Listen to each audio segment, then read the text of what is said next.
Hey,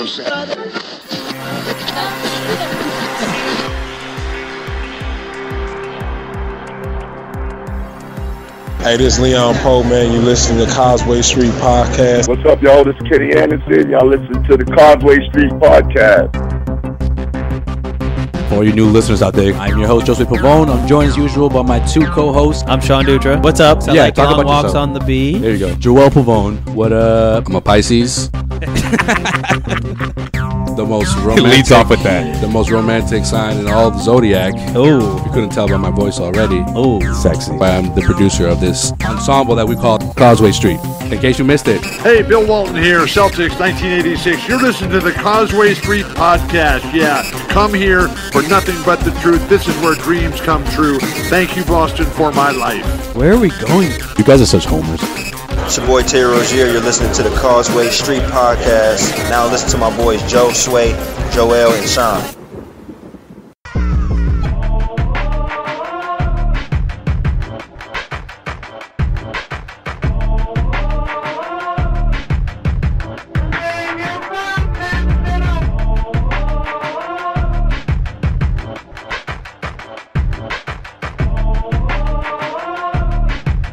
Welcome into part 2 of this series, Causeway Street Podcast series, where the NBA continues to shock us. First, LeBron James heads to LA. I mean, what was more surprising was DeMarcus Cousins going to the Golden State Warriors, which we found out the tail end of part 1.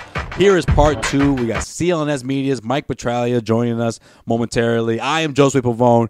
He is Sean Dutra. What's up? So, yeah. I mean, I'm still everything is still crazy in the NBA. I mean, I want to just say one thing. For everyone who says, "Oh, this league sucks. Everything's wrong with the league."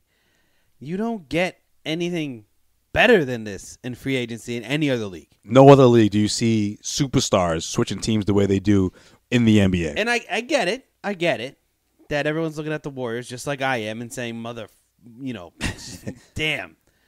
Like, gotta be kidding me. But still, at the same time, like, if you're a Celtics fan, you gotta be feeling better than every other team in the NBA other than the Golden State Warriors. Like, you can't say in Boston, "Oh, this league sucks." Last year, you got Kyrie Irving and Gordon Hayward.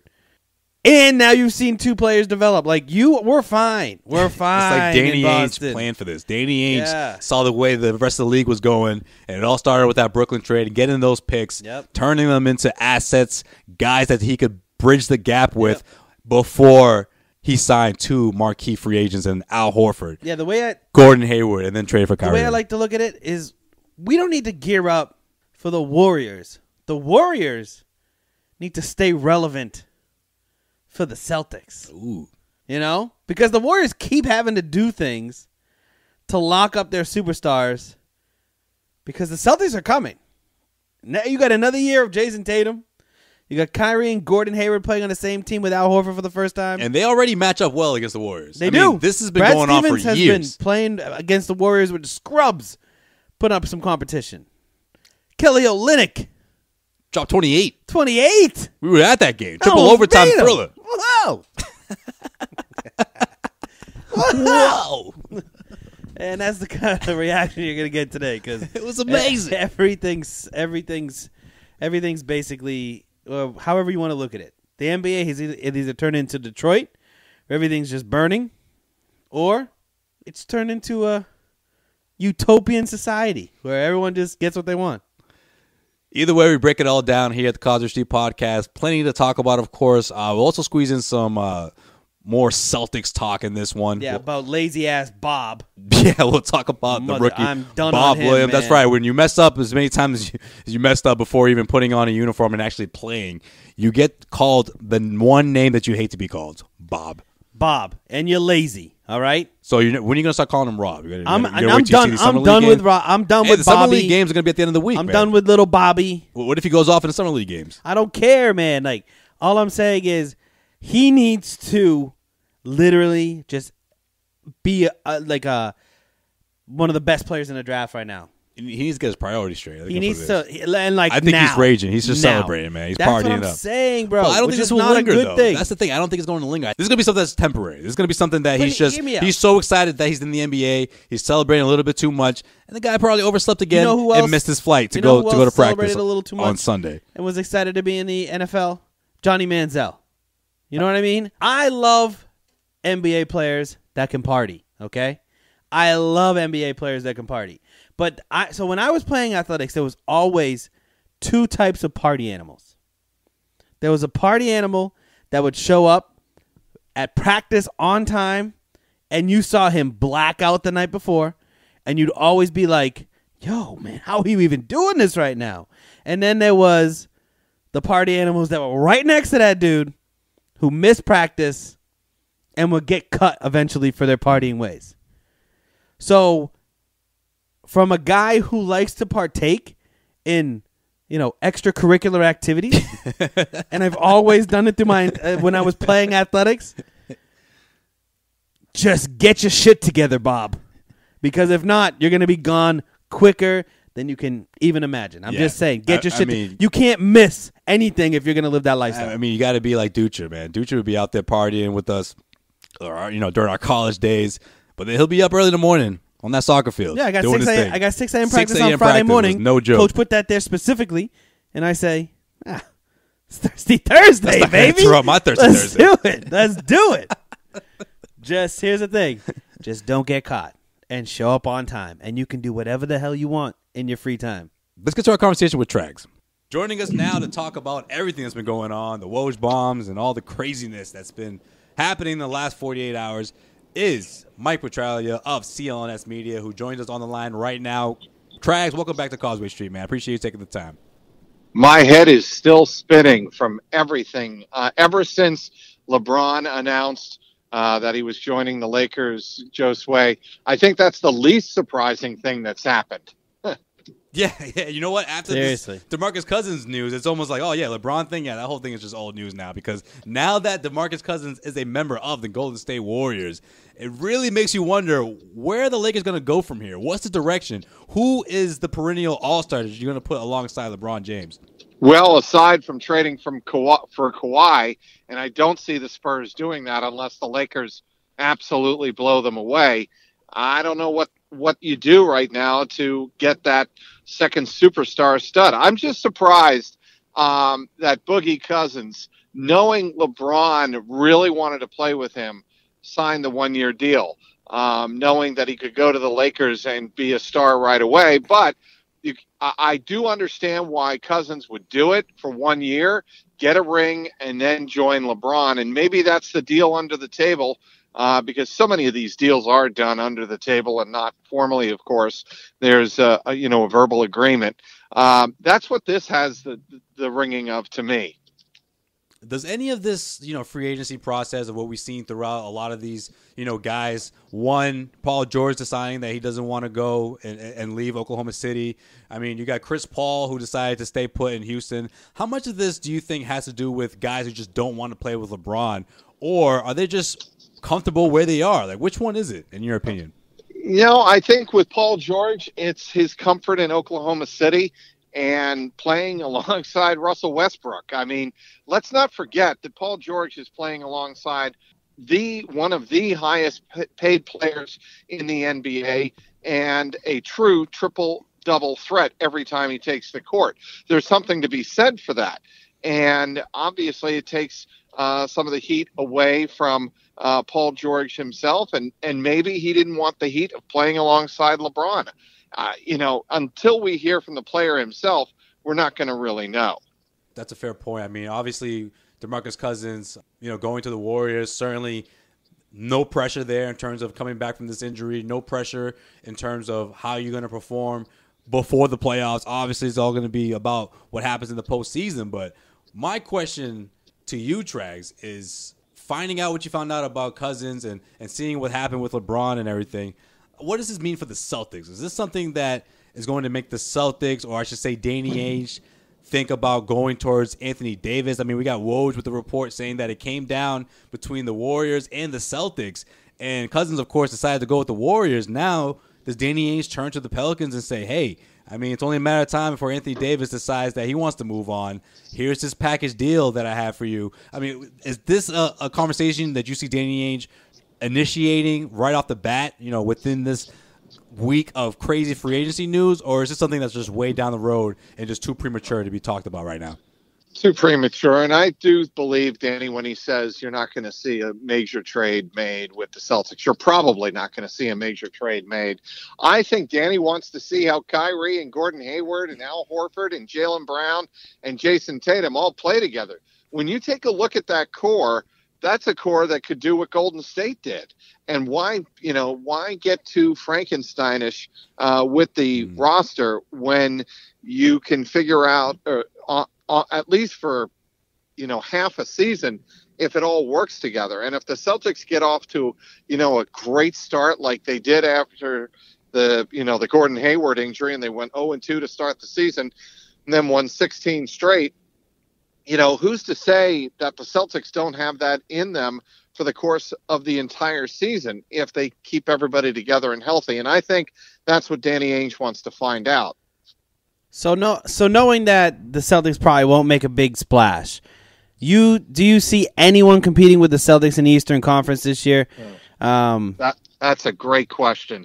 I still think Toronto will be there. I think the 76ers have to do something now.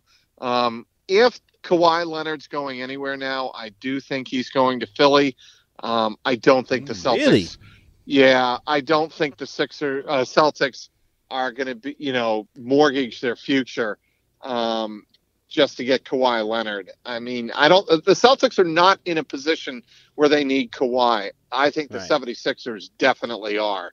And I think that would add an element. If they're able to hold on to Embiid and Simmons and then add a piece like Kawhi, you're talking about a legitimate threat to the Celtics in the Eastern Conference. Interesting. So do you think that Philly's a better landing spot for Kawhi?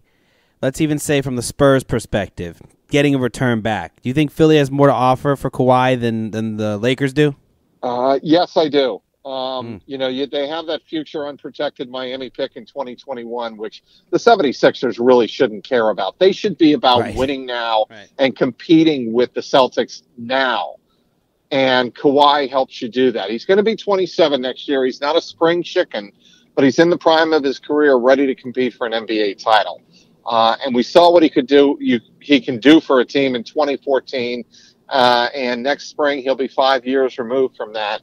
Crazy. Yeah, it is, isn't Wow. it? I mean, it's hard to believe it's been 5 years since Kawhi won his title. And I think, if he's healthy and there's no lingering issues with the quad, you put Kawhi Leonard on the 76ers along with Ben Simmons and TJ McConnell and Joel Embiid and, Saric, the whole crew. I think if you're going to say goodbye to Saric, Fultz, the number one pick, and Covington, probably. So I'll put you on the spot here. Spurs hold Philly over the barrel. They want a package around Ben Simmons for Kawhi Leonard. Do you do that deal? If you can guarantee Kawhi staying? I do it, yes. Wow. You agree with Sway? I do it because I don't think Ben Simmons is a leader. I wonder about his ability to grow as a outside threat. Me too. And what I saw in the playoffs was really alarming. I understand he's 21 years old, but he has a history at LSU. He has a history now with the 76ers of playing small in big moments, and that's not good. And He doesn't have a jump shot. He does not have a jump shot. That's a problem. And it's almost as bad as Markelle Fultz. Ben Simmons is 6'10" and has elite vision. And, I think in the regular season, he could probably lead it to another 50-win season and put up spectacular numbers. But that's not what the 76ers should be worried about. They should be worried about when our team goes up against the Celtics, how do we match up? And well, you saw what I saw the Celtics do to Ben Simmons was ridiculous. Yeah, he got exposed. Yeah, we talked about that last week, and I think that's why if you're the San Antonio Spurs and it means bringing in someone like Kawhi Leonard, I think you make that deal. I think you try to get into a commitment. Deal to make, but it is a tough deal to make. But at the same time, though, I mean, you've seen Ben Simmons when the lights are at his brightest. He doesn't always come through. He didn't come through. The 1-point game against the Celtics, you had, a number of moments down the stretch of fourth quarter of games where he just didn't come through. Of course, you have to be worried about if Kawhi Leonard decides to stick around afterwards. But I think Ben Simmons would probably be the guy who makes the deal go through, who makes San Antonio agree to it. Well, I mean, if you get Ben Simmons, you're not getting their number 1 overall pick. No, that's true. Yeah. That's not going to happen. So, and they're probably not, if you're looking for Ben Simmons, if you're the Spurs and you think you can make something out of Ben Simmons, the Sixers are going to make you pay for that. And that means, they probably, I'll tell you what, if you want Ben Simmons, you don't get the number 1 pick and you don't get Saric. If I'm the Spurs, I'm taking Simmons and Fultz and letting the shot doctor, whoever they have down there, that secret shot doctor, let them fix them all. I mean, coach, as a fan of the Sixers, if I were a fan of the Sixers, I'd say take 2 of the 3, sure. But the Sixers aren't going to think like that. And, they don't want to take back pennies on the dollar and give away their 2 players for 1. But from what I've seen of Fultz and Simmons so far, I don't think it's a great combination. And, you got a chance to add somebody like Leonard and hold on to the number 1 overall pick. I think I'd do that. All right, Trags. Obviously, the Celtics, I mean, just from the beginning with this Robert Williams, from drafting him to him missing the conference call, and then recently he actually missed practice after being introduced for the first time as a member of the Boston Celtics, did all the right things in the press conference, and less than 48 hours later, he just didn't show up to practice. He went back home. You were there for the practice. You were able to you were in the media scrum afterwards. What was the feeling like? Do you get the sense that this is this could be a pattern, at least in the beginning of the season? What's your opinion on Robert Williams and what his reputation and everything that happened before the fact? I mean, not to say that the Celtics shouldn't have made this draft pick, but do you feel a little hesitant in terms of how quick it's going to take for this guy to mature? There is some second guessing going on with the Celtics regarding whether or not they should have taken that pick on Robert Williams. But still, as I wrote for CLNS Media, the Celtics culture is capable of fixing a guy like Robert Williams. They've got to be aggressive with it. They've got to reinforce the message. And I think that this time they've got to, tack on some type of penalty associated with him missing that first summer league practice, whether it's him not playing in the first game, whether it's him making amends some other ways. He's got to pay some type of penalty. And somebody in top, either Danny Ainge or Brad Stevens, has to sit him down and really have a heart-to-heart with him.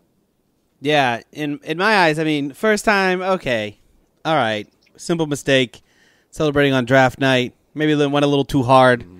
But if it happens again in a week, 2 weeks, that's a pattern. So I don't know. I went from way up, steal the draft on Robert Williams to, oh, well, maybe this is one of those times where everybody else was right. Danny Ainge wasn't the smartest guy in the room. But I am a little concerned. I mean, a little concerned with what you said, that you think the Celtics culture can fix a guy like Robert Williams. If you had to speculate, what is this? Immaturity?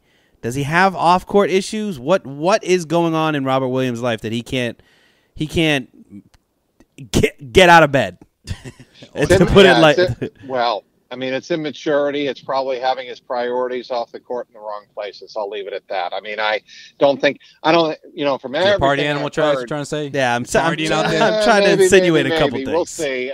Yeah, sure. I mean, Okay. that type of speculation is certainly justifiable, and I'm calling it speculation. That's all I'm calling it. That kind of speculation is deserved in this particular case. I mean, you miss a conference call because you overslept and you miss a simple flight back to Boston. That's not a good sign. And for the Celtics to say he missed the flight, they're not covering for him. So clearly they're ticked off. And, this is routine stuff. And I think the Celtics are obviously trying to send the message, dude, if you can't make a routine commitment like getting back up for a summer practice and workout, you're not going to make it in the NBA, and you're certainly not going to make it with us. Yeah, I wonder if he knows how cold Maine is in December. I had somebody say that exact same thing to me today. Like, seriously, that's where the guy's headed, and yeah, probably. And he has a chance. I think he has a chance to get some run as a backup center. If Daniel Tice isn't ready to go to start the season, he could fill in that Tice role, and he's literally just screwing himself out of legitimate NBA minutes to prove himself. I think he's more athletic than Daniel Tice, and he's more of a rim protector than Daniel Tice. He can be an explosive, dynamic player for the Celtics. But obviously, with Robert Williams, with this going on, it does make you wonder why the Celtics were so hard in on Boogie Cousins. I mean, I don't think it's a stretch to think, is Robert Williams all there? And if we can get a guy like Boogie for a year, maybe we should do that. That's what I think was really behind that. But that, again, is putting, the pieces together and wondering and speculating and just putting one and one together and getting two. So that's all that is at this point. Yeah, I'm putting money on he misses something else this summer, and there's a 3-strike policy. I don't think we're going to be seeing too much of Robert Williams. I'm already out on him. You're already out? I'm out. Come on. I don't. Looking back on that, I just think you have to make that pick if you're the Celtics. I don't think this is something that you look back on and regret. I think you give the guys a little bit of leeway, but this is it. Hopefully there isn't a third strike, and hopefully he gets his stuff. He gets his act together. This is something a rebellious teenager does, and you don't want that on your NBA roster. I don't think he's rebellious. I just think he's clueless. Lazy? And no, it's clueless and immature. And is that better than rebellious, though? Good question. Good point. A little better. I don't know. Fair point. I don't know. But that's what I think you're dealing with right now. And really what it comes down to is, what do Danny Ainge, Austin Ainge, and Mike Zarin see as the potential in this guy, Robert Williams, to contribute? Do they see a very high ceiling for him to be an impact player? If the answer is yes, you stick with him and you invest the time and the money, well, specifically the time and the personnel resources to support him and say, okay, we're going to give you a chance to get your ass in gear. And you get that message across to him and then see how he plays.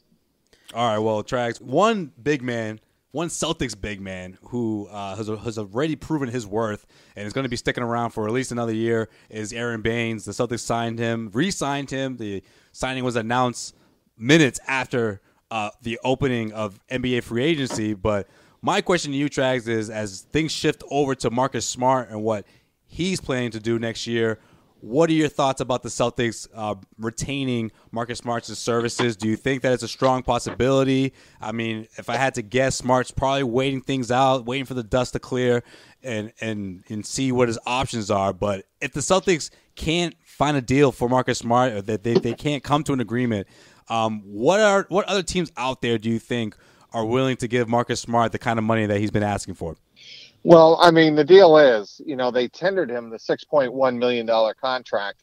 And if nobody offers him a better deal in his eyes or his agent's eyes, he'll sign the 1-year tender and then become a free agent next year. That is up to Marcus Smart at this point. He can sign his tender at any time and play and say, you know what, I'm going to play next year for the Celtics and just leave it at that.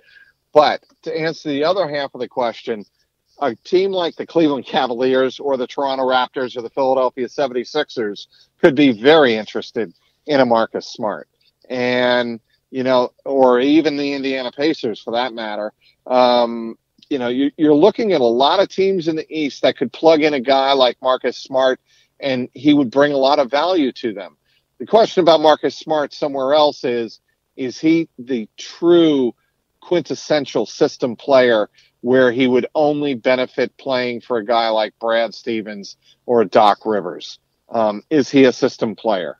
I don't think he is. I think you can his skill and his winning plays and his hustle and his unique abilities can translate on any team. And if I'm a team like the 76ers looking to get mentally tougher, I bring Marcus Smart onto my team in a heartbeat. All right, he is Mike Petraglia of CLNS Media. Give him a follow on Twitter at Trags. And, of course, check out all his stuff on clnsmedia.com. Always good stuff, Trags. I appreciate you checking in. And I'll talk to you soon, man. I'll see you sometime down the road, I'm sure. Sometime soon. You got it, Joe Sway. Take care, guys. Later, Trags. Good old Trags. Good stuff. Yeah, man. Man, I could talk basketball with that dude for hours. He knows his stuff. I mean, we have a lot of hours together. Mad time. Yeah. Mad time, Sean. Mad time. Just sitting on the court, just looking in each other's eyes. It's cute, man, when I see you guys on video. Oh, thanks. Appreciate it. No problem. I guess. All right. Well, we're up out of here. That's going to wrap it up for this edition of the Causeway Street Podcast. Special thanks to Trags for joining us. Part 2 of our LeBron to LA series. And it's not even a LeBron I don't even want to say it was anymore. 50%. It was like 30, 70. 70% DeMarcus. 30% LeBron. Just the way I like it. Just the way Sean likes it. Also, Something's almost got your guy, Sean. Almost. Also, I'm sticking with the fact that LeBron may bail on LA. He's that type of dude. I don't know, man. For 4 years. He's locked in, though. No, he's not. He hasn't signed a piece of paper yet. You can't.